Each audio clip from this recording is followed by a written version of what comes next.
우리에게 주신 하나님 말씀 마가복음 5장 28절 말씀입니다. 마가복음 5장 28절.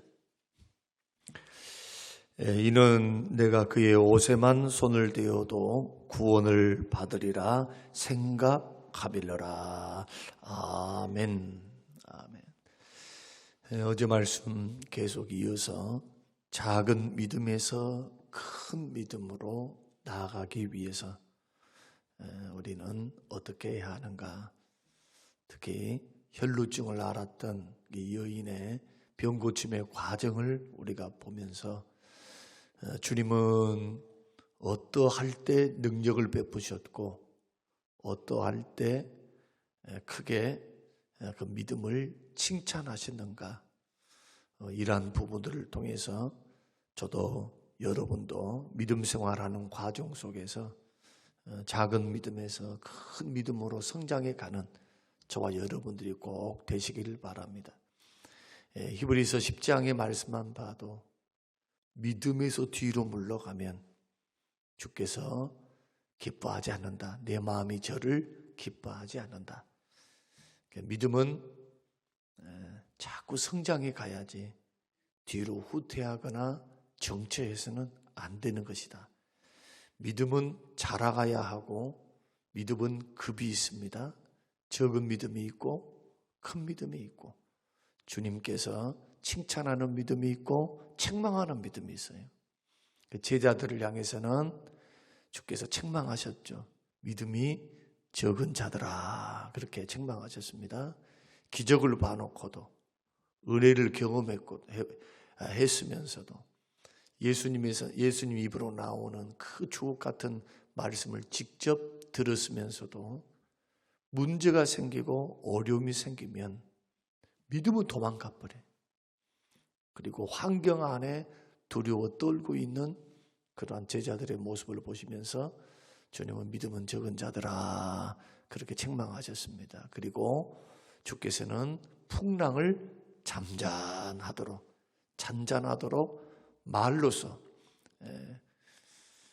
풍파를 잔잔하게 만드셨던 그 기적을 베푸셨죠. 주님이 함께 계시는데 그 배 안에 계시는데 왜 두려워하느냐? 왜 놀라서 죽을 것을 걱정하는가?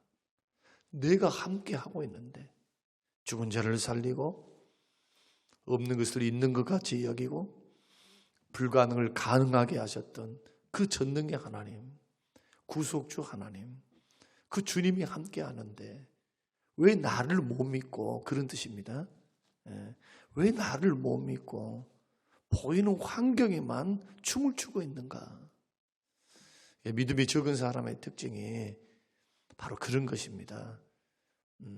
평상시에는 잘 몰라요.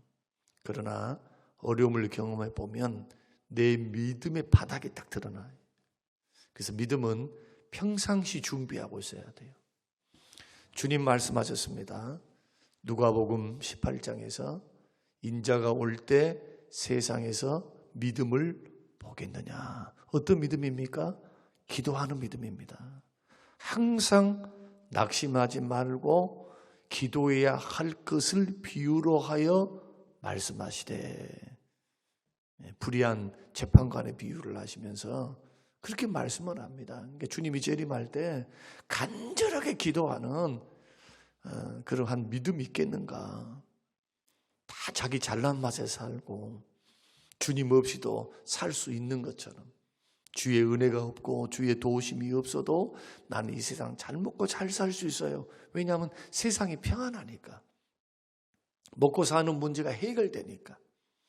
점점 과학이 발전하고 산업이 발달해서 사람들이 조금 풍요로워지니까, 여기서는 고난받기 때문에 믿음이 없어지는 것이 아니고 풍요롭기 때문에 앞으로 주님 재림 전야에는 주님을 멀리하고 돈과 세상을 하나님처럼 여기면서 살아가는 그러한 불신의 시대가 올 것을 우리 주님이 미리 말씀하신 겁니다. 그래서 고난이 오든 또 하나님께 축복을 주시든 눈이 오나 비가 오나 해가 뜨나 예수 믿는 사람들은 믿음으로 시작해서 믿음으로 살다가 믿음으로 죽어야 돼요. 믿음으로, 끝까지 믿음으로. 그래서 믿음은 지켜야 됩니다. 믿음은 활용해야 됩니다. 믿음은 활용하지 않으면 자라갈 수가 없어요. 활용한다는 말이 무슨 뜻입니까? 말씀을 자꾸 들어야 믿음이 생기죠. 그 말씀을 순종할 때 믿음이 자라가요. 기적의 하나님을 만나게 되는 겁니다. 언약에 신실하신 하나님의 약속을 체험받게 돼요. 응답받게 돼요. 말씀 순종을 통해. 그래서 이러한 함수 관계를 우리가 생각하면서 우리는 작은 믿음이 있는가? 그렇다면 겨자씨만한 작은 믿음이 큰 믿음으로 나아가야 한다. 오늘 12의 혈루증을 앓았던 이 여인은 소문을 듣고, 예수님의 소문을 듣고 무리 속에 섞여서 예수님께 찾아왔습니다. 이 여인의 마음속에는 무슨 마음이 있었을까요? 간절한 마음이 있었겠죠. 간절한 마음. 그 소문의 내용이 뭔데요? 예수 믿으면, 예수 만나면 병 고침 받고 구원도 받고 그 예수님은 치료하시는 그런 분이다 라고 하는 소문이죠. 그분은 메시아다, 다윗의 자손으로 오셨다. 그 수많이 떠돌던 그러한 이야기들, 그리고 수많은 사람 입소문을 통해서 들려졌던 기적의 이야기, 긍휼의 이야기, 고침받은 이야기, 간증의 이야기들을 통해서 마음에 믿음이 생긴 거예요. 들으면서 누구에 대한 소문을 듣고 예수님에 대한 이야기를 듣고 예수님을 향한 믿음이 생겼고 간절함이 생긴 거예요. 나도 예수님 만나고 싶다. 나도 고침받고 싶다. 여러분, 간절한 열망과 소원이 없는 사람들은 이룰 수 있는 게 없어요. 왜? 있어도 그만, 없어도 그만인 사람들. 영적인 것도 마찬가지예요. 영적인 것도 목마름이 없으면, 영적인 각성이 없으면, 영적인 갈급함이 없으면 그 영혼은 성장해 갈 수가 없어요. 새벽 예배를 여러분 드리면서 말씀에 대한 갈급함, 응답에 대한 갈급함, 주를 만나고자 하는 갈급함, 제단을 쌓는 갈급함, 이게 다 믿음 아닙니까? 믿음. 간절한 믿음, 절박함으로 그 소원이 결국 믿음의 크기가 결정이 되는 겁니다. 그러니까 예수님의 소문을 허탄하게 듣지 않은 거죠. 이미 열려 있는 거예요. 그러면서 그 소문을 통해서 뭘 키운 겁니까? 믿음을 키우는 거죠. 믿음을. 그 믿음이 뭘로 나타났습니까? 간절함으로 나타났어요. 간절함, 절박감으로. 그리고는 무리에 섞여서 결국 행동으로 나타나는 겁니다. 예수께로 왔습니다. 그리고 그 여인 마음에 자기는 혈루증을 앓고 있기 때문에 레위기 말씀을 보면은 여자가 월경을 한다거나 피가 밖으로 나오는 것은 성경에 보면은 부정하다, 그렇게 규정을 해놨어요. 율법에. 그래서 정결하게 진 밖에 나가서 일정 기간 동안에 정결 예식을 통해서 기간이 있어요. 기간이 하나님이 정하신 기간. 그 기간 동안에 정결케 하고 난 후에 거룩한 총회 안에 들어올 수 있었습니다. 그러니까 이스라엘 백성들에게 있어서 피부병도 부정하죠. 레위기 말씀 보면은 피부병 환자들은 하나님 앞에 부정하다, 규정을 해놨어요. 그러니까 마치 부정한 사람들이 옆에 닿거나 만지면 그것도 부정하게 돼요. 정과 부정의 원리가 레위기에 그렇게 기록이 되어 있거든요. 그러니까 자기 자신도 압니다. 그 당시에 율법주의 시대에 하나님 말씀을 신실하게 지키고 있었던 그 시대에 그 통속적인 관념은 뭐냐? 이러한 부정적인 사람, 죄인들과 부정한 사람들과 함께 하면은 부정타. 그렇기 때문에 자기 자신에 대해서 부정하다고 여겼던 이 여인이 사람들에게 드러내놓고 나는 혈루증 앓고 있는 부정한 여인입니다라고 고백할 수가 없는 겁니다. 대놓고 예수님한테 부정한 나를 안수해 주셔서 고쳐주십시오, 이런 말을 할 수가 없어요. 왜냐하면 부정한 사람을 만지거나 접촉을 하면 부정하게 돼요. 여러분, 갈라디아서 말씀을 보면은 베드로가 이방인들과, 갈라디아 지역에서 이방인들과 식사를 하고 있었는데 유대로부터 바리새파 그리스도인들이 찾아오니까 뭘 합니까? 식사를 하다 말고 도망가 버려요. 왜 그런가 하면은 하나님을 믿지 않은 이방인들과 음식을 나누고 교제하는 것은 부정타는 일이에요. 부정타는 일. 그러니까 순간 외식한 거죠. 그때 사도 바울이 사도 베드로를 굉장히 책망합니다. 너 왜 외식하느냐? 하나님께서 이미 깨끗하다고 구원 주는 하나님의 백성들과 더불어 이방인들도 다 하나님 백성인데, 예수 믿으면 너는 가르치기를 예수 믿으면 구원받고 하나님의 자녀라고 가르치면서 행동은 너 보니까 아직도 율법과 구습에 젖어 있구나 하면서 책망했다고 갈라디아서에서 사도 바울이 그렇게 고백을 합니다. 그 정도로 심했던 시대입니다. 근데 보십시오. 이 믿음이 어떻게 커져가는 것은 생각만으로도 옷자락에 손만 대도 난 나을 것 같아. 생각이 다른 거예요. 생각이. 그러니까 마음에 뭘 품는 것이냐. 사람으로는 할 수 없고 어떤 환경으로는 나를 고칠 수 없지만, 그래서 성경 말씀 보면은 의사에게 찾아가서 많은 고통도 받았고, 그러나 더 병은 중해졌고 돈도 다 허비했고, 이게 12년 동안에 있었던 일들이거든요. 더 병이 심해졌어요. 그런데 예수님께서 말씀을 하거나 예수님이 안수해 주시지 아니한다 할지라도 예수님 옷자락만 만져도 나는 나을 것 같아, 이런 마음. 사람은 못해도 주님은 하실 수 있다는 생각입니다. 이게 믿음이에요. 이게 이렇게 믿는 사람들은 문제가 생기면 주님 앞에 다 엎드린다고. 이게. 그러나 이러한 마음에 이런 생각조차 없는 사람들은 기도도 할 수 없고 주 앞에 나올 수도 없고 주 앞에 간절함으로 절박함으로 주 앞에 부르짖을 수가 없는 거예요. 그래서 제일 먼저 변하는 마음에서부터, 믿음은 마음에서부터. 믿음의 좌소가 어디냐? 믿음의 좌소를 조직신학에서는 마음이다, 그렇게 말을 해요. 마음은 지정의가 다 있는 곳이거든요.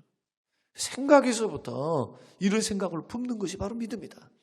근데 이 믿음은, 생각에서부터 싹 틔운 믿음은 귀한 믿음이로되, 이 믿음이 기적을 일으키기 위해서, 이 믿음이 하나님의 응답을 가져오고, 이 믿음을 통해서 하나님의 은혜, 하나님의 축복, 하나님의 마련하신 선물을 나에게로 받기 위해서 필요한 것이 순종입니다. 결단하는 거예요. 생각을 넘어서서 행동으로 나아가는 단계가 필요합니다.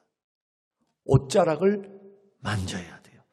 예수께로 와서 옷자락을 만졌습니다. 그때 어떤 역사가 일어났습니까? 어디도 설명드렸죠. 주님의 능력이 언제 나타났습니까? 그 여인이 마음으로 예수님을 믿고 있을 때가 아닙니다.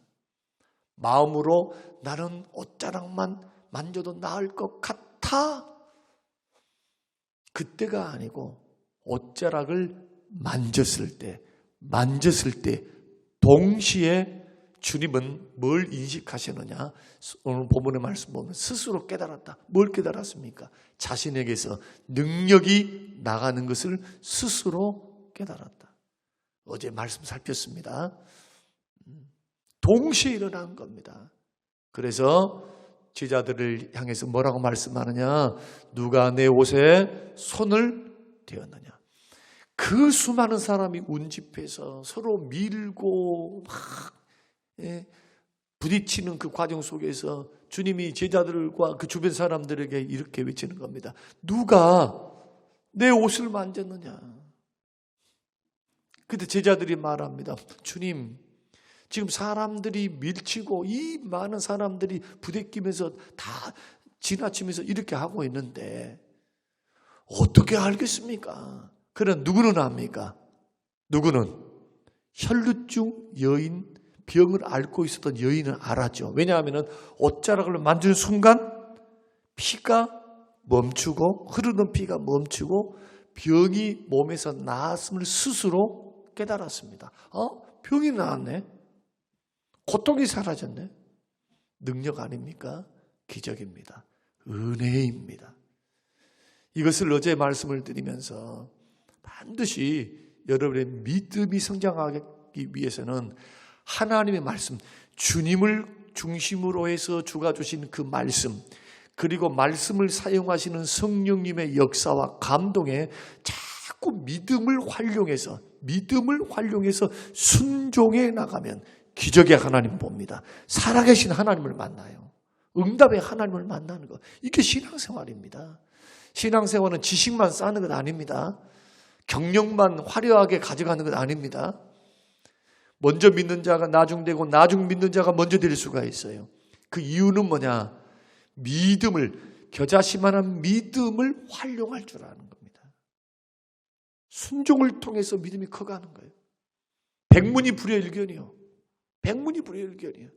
100번 쳐다보는 것과 한 번, 100번 듣는 것보다 한 번 체험하면 그것이 내 몸에, 내 마음에 살아있는 지식이 되는 것처럼 자꾸 순종의 길을 걸어가야 한다. 그리고 더 큰 믿음, 마지막 열매 맺을 수 있는 믿음은 뭐냐? 인내하는 믿음입니다. 세월을 견뎌야 돼요. 여러분, 이 여인은 하나님 앞에 얼마나 기도했겠습니까? 예수님을 만나기 전 12년 동안 고통을 당했을 때 다 유대인들은 하나님을 믿었어요. 성전에 나갔습니다. 하나님 앞에 기도했습니다. 제사를 드렸을 것입니다. 주님 고쳐달라고. 이 불치의 병입니다. 재산 다 잃어버렸습니다. 몸은 더 아파서 이렇게 병은 더 심해졌습니다. 주님 저를 불쌍히 여겨주십시오. 그런데 보십시오. 12년 만에 고침을 받은 거예요. 누구를 만나서? 예수님을 만나서. 마찬가지로 믿음의 열매가 맺어지기 위해서는 세월이 걸리고 시간이 걸립니다. 여러분, 믿음이 작은 사람의 특징이 뭐냐? 세월을 견디지를 못해요. 인내를 못해. 조급해. 금방 기도해놓고 금방 응답이 없다고 넘어지고 헛된 말을 하고 쓸데없는 일을 합니다. 여러분, 저는 목회를 하면서요, 어제도 대신방을 통해서 새 가족들이 조금 오셨기 때문에, 이동하는 교인들이 좀 오셨기 때문에 그 순에 우리 한 50분 동안 함께 말씀을 나누고 함께 삶을 나누면서 다 간증을 들었습니다. 간증을 들었는데 대부분 실망하고 낙심한 사람들의 그 대부분의 특징이 뭐냐 하면 조급합니다. 조급해요. 어떻게 조급하느냐? 나는 이렇게 했고 나는 이렇게 했는데 왜 응답이 늦는가? 왜 응답이 더딘가? 근데 제가 간증을 했어요. 어떤 간증을 했느냐? 제가 지금 이 자리까지 오기까지 지금 어려서부터 예수님을 믿었습니다. 어릴 때부터 쭉 예수님을 믿어오면서 지금까지 과정을 이렇게 보면은 많은 어려움이 있었고 힘든 일들이 있었어요. 그러나 한 가지 변함없는 사실 두 가지가 있는데, 첫째는 하나님은 살아계신다는 것과 믿음은 반드시 열매를 맺는다는 거예요. 믿음으로 서 있으면. 근데 믿음이 자라려면 엎어져 버려. 믿음이 자라보려면 쏟아버려. 믿음이 자라려 하면 시험을 이기지를 못하는 거예요. 씨 뿌리는 비유에서 예수님 말씀하셨어요. 옥토의 밭에 뿌리는 씨는 잘 자라서 방해받지 않고 잘 자라서 30배, 60배, 100배의 결실을 맺는다고. 그리고 옥토에 뿌려진 밭의 특징이 뭡니까? 말씀을 단마음으로 받고 인내로 결실하는 자들이에요. 예수님이 다 해석을 해놓으셨어요. 말씀을 단마음으로 받고 인내로 결실하는 사람들이다. 가시떨기 있는 사람들, 또 돌짝밭 있는 사람들, 말씀이 뿌려졌어. 그러나 환란이 오고 고통이 오면 넘어져 버려요. 견디지를 못하는 거예요. 햇볕을, 왜 뿌리가 얇으니까. 믿음의 뿌리가 얇다 이거예요. 그러니까 말라서 비틀어 죽어버려요. 가시떨기에 있는 사람은 어떻습니까?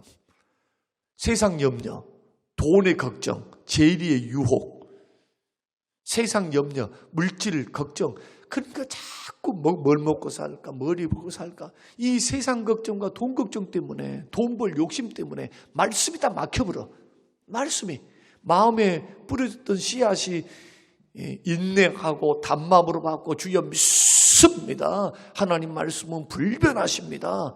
하면서 외치면서 걸어가면 참 좋을 텐데. 그러지 못하고 그 가시 기운에 막혀가지고 자라지를 못해요. 이 열매를 못 맺어. 그래서 새같이 마음밭은 반드시 열매를 못 맺으니까 반드시 가야 될 밭은 옥토와 같은 밭입니다. 뭘 지켜야 될까요? 믿음 지켜야 돼요. 믿음으로.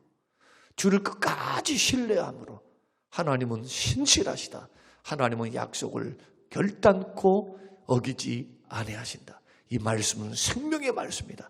이 말씀을 따라서 부지런히 읽고 그 말씀을 지켜나갈 때 여러분 열매 맺게 될 줄로 믿습니다.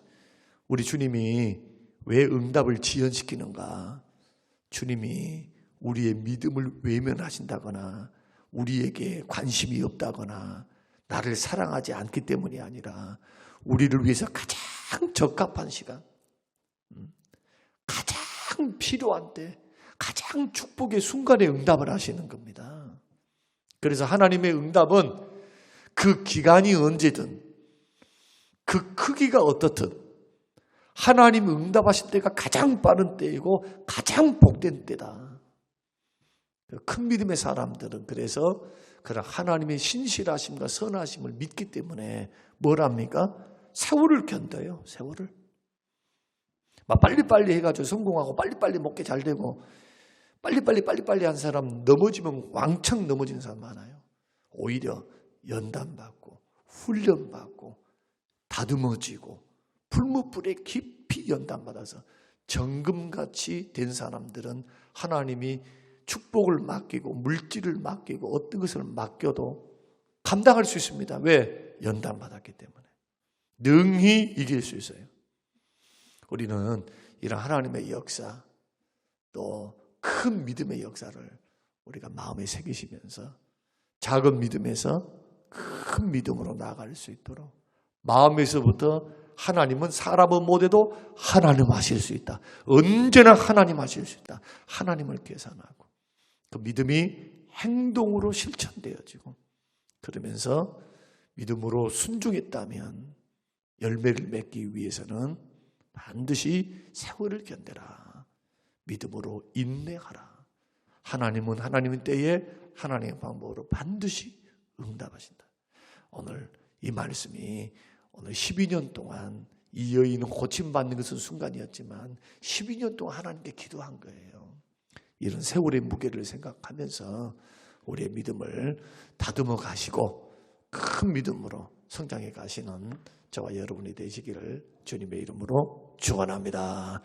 고마우신 하나님 아버지, 작은 믿음에서 큰 믿음으로 하나님의 열매, 응답을 받는 믿음으로 나아가기 위해서 어떤 단계를 밟아야 하는가?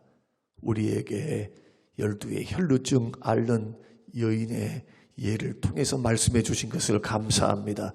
주님이 말씀이 우리에게 잘 들려져서 적용되게 하시고 어떤 순간, 어떤 사건, 모든 일에서 하나님 믿음을 활용하여 믿음이 성장해가는 우리 모든 성림교회 식구들이 될 수 있도록 복을 주시옵소서. 감사드리며 예수님 이름으로 기도합니다. 아멘.